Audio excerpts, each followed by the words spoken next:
I woke up drowning. The first thing I felt was freezing water filling my lungs. My eyes snapped open to dim red light and distorted glass inches from my face. Panic hit instantly. I slammed both hands against the tank around me, thrashing like an animal while icy liquid rushed into my mouth. Then a robotic voice echoed through the chamber. Host has awakened. Cryo chamber opening. A loud hiss followed.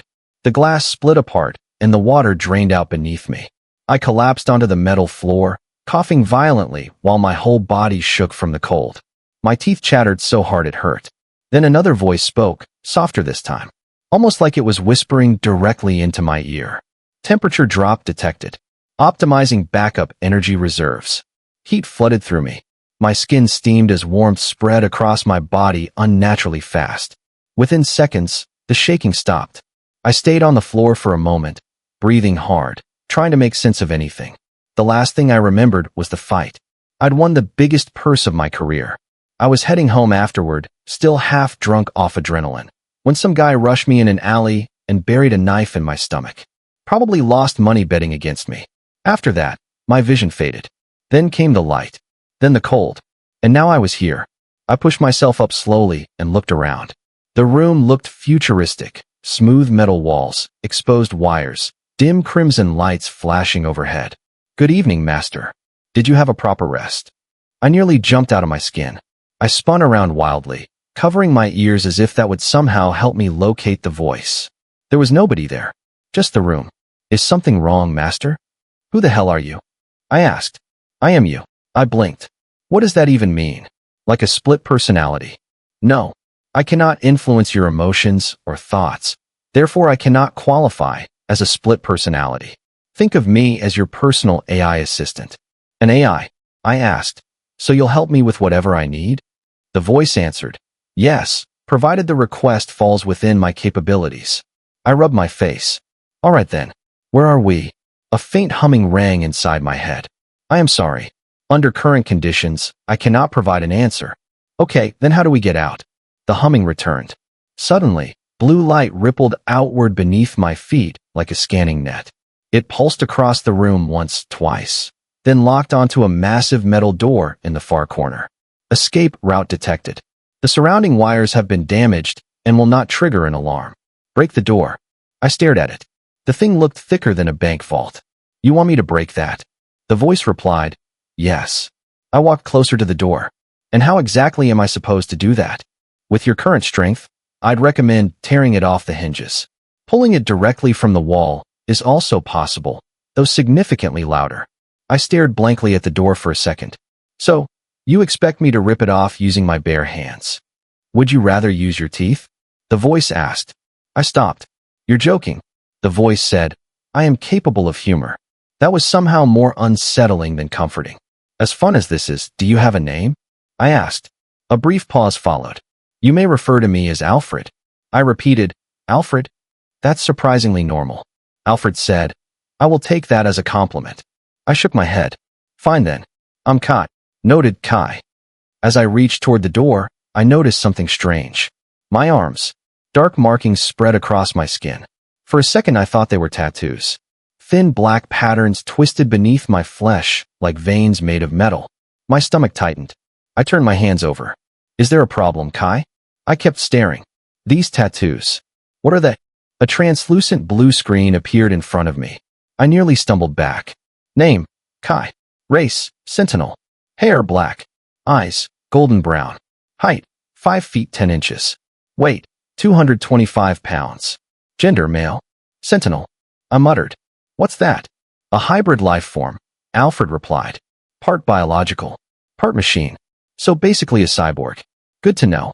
I took a breath, planted both hands on the door, and pulled. Metal screamed. The wall cracked around the frame as pressure built under my grip. For a second, nothing happened. Then the entire door ripped loose with a deafening crash. I stared at it on the floor. Okay. Smoke poured from the ceiling. Alfred scanned the hallway outside and fed directions straight into my head. I followed them. Flight after flight of stairs passed beneath my feet until I reached a massive chamber, glowing blue.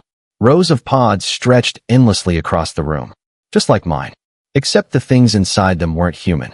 Some were missing limbs. Others were nothing but torsos and heads. Robotic humanoids suspended in frozen sleep. Are they like me? I asked quietly. No. Those are Cortex units. Far inferior to Sentinels. And me? A pause. You are superior to any known Sentinel of this day and age. I frowned. How? That humming sound returned. I am sorry. Current neurofunctions are damaged. We are currently operating on 3% sync rate. Did you just say sync rate? Yes. What happens if it hits 0? All neurofunctions will cease. You will die from the inside out. I stared ahead silently for a moment. How do I fix it? I am sorry. Under current. Yeah, I know. Under current conditions you can't do shit. There's no need to be rude about it. You're just as blind as me. If not more. Alfred said. There it was again. That's sarcasm. I was about to answer when Alfred suddenly spoke sharply. Life signs detected. A map flashed through my vision, leading me toward another chamber. Inside was a woman. Tall, pale skin, white hair. Even asleep, she looked unreal. Another Sentinel? I asked. Yes. Alfred scanned her and pulled up another information screen full of details I barely cared about. I stepped closer to the pod. Can I break her out? The chamber is 5 times more durable than the previous door. With your current Neuralink, you would barely scratch it at best. That estimate also excludes the alarm system, which is fully operational in this section of the ship. So just leave her. I recommend leaving immediately and returning later. Cold. Logical. Efficient. That answer reminded me I wasn't talking to a person. If Alfred had to choose between survival and morality, he'd pick survival every single time. But leaving her here didn't sit right with me. And honestly, I was already tired of blindly obeying a voice in my head. I grabbed a metal pipe off the floor and jammed it into a gap along the pod. What are you doing? Alfred asked. What does it look like? I am warning you. There will be consequences if you continue behaving recklessly. Then help me. I swear I felt Alfred sigh. Suddenly strength surged through my body. Every muscle tightened. I pushed harder. The pod shifted slightly. Then alarms exploded throughout the facility. Red lights flooded the room. Sirens screamed overhead. See? What did I tell you? Alfred said. But I wasn't stopping. Heavy footsteps thundered somewhere nearby. Each impact shook the floor. What is that? I asked. That, Alfred replied calmly, is consequence. Then it appeared. A massive mechanical dog stepped into the chamber. Its body was covered in black armor, plating with glowing blue lines running across it. Do not move, Alfred warned. It is determining whether you are a threat. So naturally, because my luck was complete garbage, the scanner locked onto the metal pipe in my hands. A robotic female voice echoed through the room. Intruder detected. Dispatching Cyberhound. Have a pleasant death, intruder. The blue lights on the beast instantly turned red. Its jaw opened wide. Spinning drills rotated inside its mouth. My legs moved before my brain did. I ran. Back on Earth, a sprint like this would have burned my lungs in seconds. Now, I barely felt the ground beneath me. I had to be moving at over 200 miles per hour. The Cyberhound chased me like a missile. Right? Alfred ordered. I turned instantly. The hound slammed into the wall behind me and skidded across the floor. But it recovered almost immediately. Left. I obeyed again. Somehow we moved perfectly together, like my body already trusted the voice inside my head. Then I saw freedom. A long tunnel with a final corner at the end. I pushed harder. And a drone the size of a car dropped directly into my path. Its lights glowed crimson. Bad sign. I turned to retreat. The Cyberhound blocked the other side. I was trapped.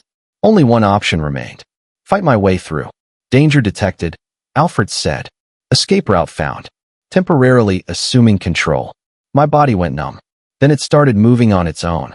I sprinted directly toward the drone. Machine guns unfolded beneath it and opened fire instantly. My body twisted through the bullets with impossible precision, rebounding off walls, flipping through narrow gaps. The drone rushed closer. Then my body vaulted over it into a perfect backflip. Behind me, the drone collided headfirst with the charging Cyberhound. Both machines crashed violently. Before they recovered, my body bolted around the final corner, straight into a dead end.